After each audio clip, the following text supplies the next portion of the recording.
Hi, hello, how are you? You're listening to I've Always Said That with your host, Brad. This is Real Housewives of Salt Lake City, Season 6, Episode 10.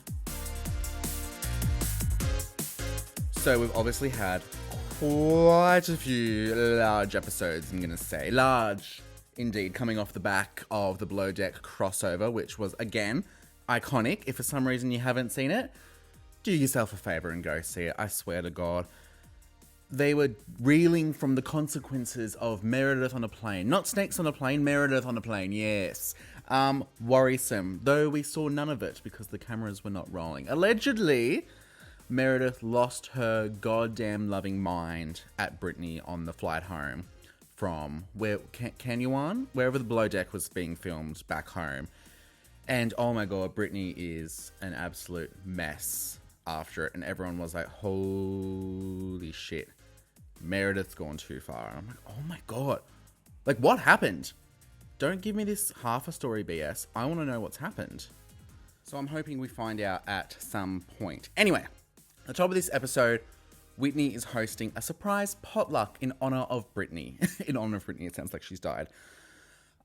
This is really sweet thing to do. And as much as we love to hate Britani here on the I've Always Said That podcast, I think seeing everyone come around her in solidarity. Some solidarity in the housewives goes a long way, I reckon. And it's good to see, even if it is for Britani. You know, no one deserves that shit that we don't know about. So Angie decides to recreate the high body count hair on everyone. And I'm like, this is really fun. They all kind of like tease their hair really messy just to try and emulate that. And fucking Mary. Mary's like, she's not touching my hair. This is why we love you, Mary. No one would even dream of it. Everyone's there except Lisa and Meredith, as to be expected. Britani walks in and she gets the hair thing straight away. She's like, the high body count hair. We're like, yeah, it is the high body count hair. As annoying as she is really sweet. Bronwyn also organizes a mobile teddy bear station to replace Uni, kind of like a Build-A-Bear sort of vibe. And they all take turns like stuffing animals and then recording messages to go in them as well. And Britani goes and joins in and does her high body count hair, all the ladies like record their messages. But Mary doesn't record anything. She's like, I'm here to support, but I have nothing to say to her. And I'm like, oh, okay. In confessionals, one of the producers is like, oh, we're finally warming up to her. And she's like, no. And that's all we can ask for, some honesty, Mary. And that's why we love you and that's why we support you. She's cordial because of what Meredith did isn't okay. And for Mary to be saying this, I'm like, what did Meredith do? Say it with me. What did Meredith do? Like, what the hell? They all discuss like how they're going to go moving forward and such with the dynamics in the group. So it's obviously very split. It's all of them against Lisa and Meredith. I'm like, oh, this is going to bring some drama. Whitney brings up Bronwyn is not wearing her wedding ring. And I'm like, oh. So last episode, we found out that Todd also had some flight etiquette issues as he was looking at some women on his phone on his flight. And it got back to Bronwyn. She basically says that Todd and her had a fight, and she's kicked him out for a couple of days. It's not marriage changing, but it is life changing. And she shares with all of them the conversation she had with Whitney last episode about being open to an arrangement or some sort of open marriage vibe. And I'm just like, I think, well, Bronwyn would obviously do well on that. She's pretty great. I love Bronwyn. She's growing on me. Todd, on the other hand, I don't know how he would benefit. The only way he's going to be getting more action is if he cheats. Like, sorry about it, but that's just how it is. Anyway, we get to see Mary with her son. And I'm like, her son? Robert Jr., how you doing? How you doing, mister? Just recently, I saw, obviously, like, all the gossip articles and everyone go after all of them and their family, but he was recently arrested, and I'm like, oh, the poor guy. I don't know what's going on with him. And they're at their church. Mary's church has been closed for 2 years, getting renovated, and they're finally getting ready to open. Mary asks him where he is spiritually right now. And to say the least, I think he's a little bit lost, babes. Like, Come on now. Also, I love his outfit. He looks like a stylish Colonel Sanders. And I'm like, yes, absolute slay. You know what's up. You know what's up. We get a scene with Lisa and John, and I'm like, oh, okay. We haven't seen much of John this season, but that hairline is getting further and further back every episode. Lisa looks fucking crazy. I found out what it was. She got threads. I think it's threads done. It looks where they like make her eyes wider or something to do with her eyes. And I knew it was her eyes, but whatever it is, I'm not loving it. So they're continuing to have issues, parenting issues, and how she talks to Henry, and then John kind of going over her and being like, no, you need to say it like this in front of Henry. And they're just kind of bashing heads when it comes to any sort of communication between the two of them. She's bringing this aggressiveness that she has towards the ladies to her husband, and I've not seen that before. She's always very, very different to how she is with the group and how she is with John. So to see this kind of like line blurring and the facade coming down a little bit, and she's kind of snappy at John, I'm like, oh, fuck, something's going down. She says she's a great listener, and John laughs, and I'm like, ah. Only John could say that. Like, if anyone else said that, she'd lose her fucking mind and go off a rocker. So it's great to see someone actually have a conversation with her where they can call her out a little bit and she can't go completely off the rails because it is her husband.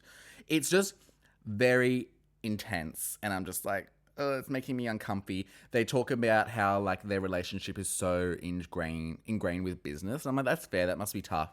If they're obviously running a successful business as what they say they are, and it's just constant meetings, emails, organizing and doing all that, it would be really hard to separate that and a romantic relationship. So I get that that is tough. And then John kind of feels like there's nothing else to talk about with her. And I'm like, oh my God, that would be so hard to hear your husband's like, the only thing I can talk to you about is business. And that cuts Lisa to the fucking core. You can see her upset, tearing up. And I'm like, that's rough. That's how he feels. That's how he feels. Like, we obviously don't know the ins and outs of their marriage and what they're going through, but things are crumbling down in the Barlow Kingdom. Not great to see. So it's interesting to see a little bit more of like Lisa's actual personal life. We haven't got a lot to see over the past few seasons. It's usually her going after other people's personal life. So to get a little glimpse into what's happening, it's a lot. It's a lot. And then we get something that nobody asked for, which was a Jared and Britani segment. Sorry? Has a friend of ever got their own segment? Like, I think at this point it'd be rude not to make her a housewife next season if, like, she's bringing in this much content for you. Like, come on now. Jared is an absolute douchebag. That's the vibe I'm getting. We all knew this, but, like, we know this. They're still on a break, but he wanted to meet up with her to make sure she's okay after everything that's happened. But then he also confronts her about flirting with Captain Jason and all the crew. And I just hate this energy. He's just giving off like manipulative, toxic sort of energy. Like, they go on breaks all the time, and I'm sure he goes and talks. Well, it's been proven he goes and talks to other people and such, like Angie's nail tech or whatever it was. So then she's doing the same, but she's getting in trouble for it. But he's like, no, you're the one that can't commit. And she's like, no, you're the one who can't commit. And I'm like, I believe Britani. Like, I think Jared's like just an absolute mess who doesn't want to get tied down and there for the attention in the film crew and just to do whatever the fuck he wants. He says, I'm just looking for someone that's stable. I'm like, oh. So not her. Not her. Growing to love Britani, but not her. Say, take her 30-day break and go. Like, fuck. This episode is just about relationships crumbling apart, isn't it? They start yelling at each other over this dodgy-ass creek, and I'm like, wow, isn't this beautiful and scenic, isn't it? They look like they're in some back alley creek behind some people's houses, and she starts, like, stomping up the marshland onto the pathway, and he's just standing in the creek. He's like, Britani! Jared! Britani! Jared! I'm like, fucking hell. She says she never gives him a straight answer on when she wants to be with him. So leave him.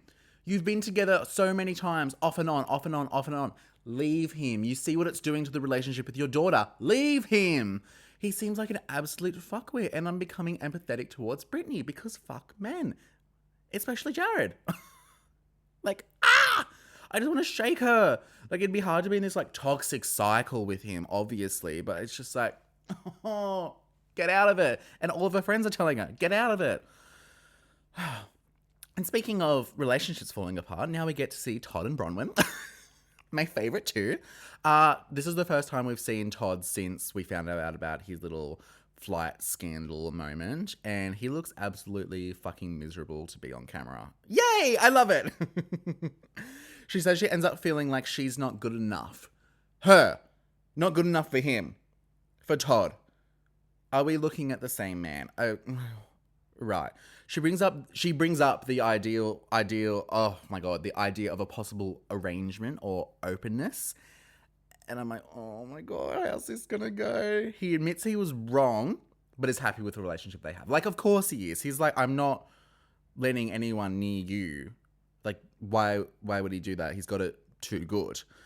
She says she talked to Whitney about their sex life, and he's like, absolutely not. That's not okay. That should be private. And I'm like, that is kind of giving really controlling, manipulative. Maybe he should go and have a talk with Jared. Because it's like, of course, friends are going to talk about like their sex life and their relationship and how everything's going.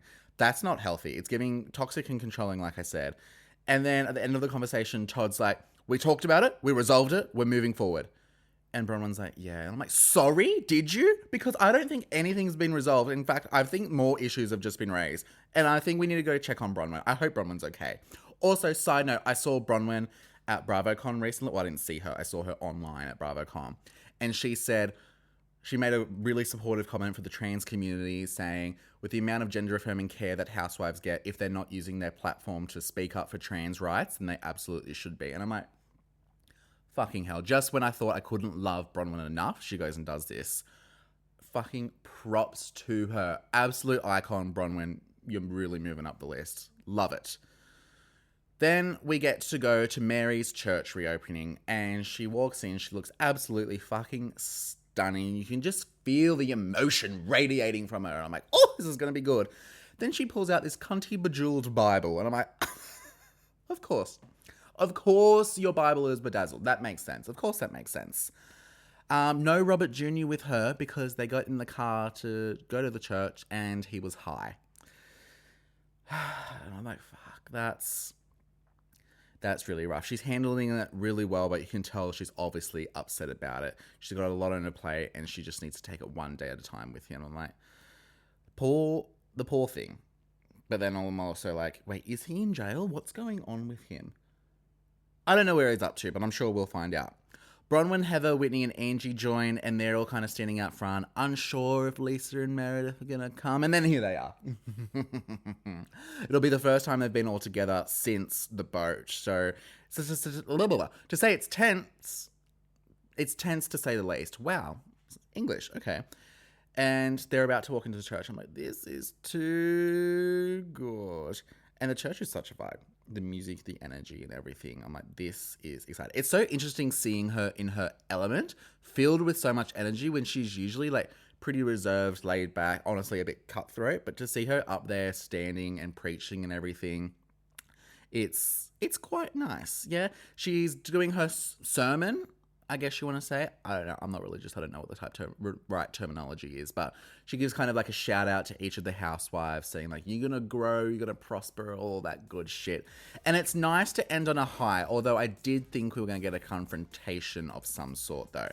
However, we do get a preview of Meredith and Brittany sitting down together next episode. I'm like, oh, this is going to be really interesting because I think it needs to happen, obviously. But I see Meredith just steamrolling Brittany being like, that's not what happened. You're a liar. So that'll be very interesting to see how that goes. Let me know your thoughts on the episode, how you think everything played out, what you think is going to happen with Brittany and Meredith next episode. This season has been fucking phenomenal. Love these women. Remember to like, comment, subscribe, share with your friends. Follow us on Instagram and TikTok at I've Always Said That pod. This has been Brad for I've Always Said That. Thank you. You're welcome. Love you. Bye.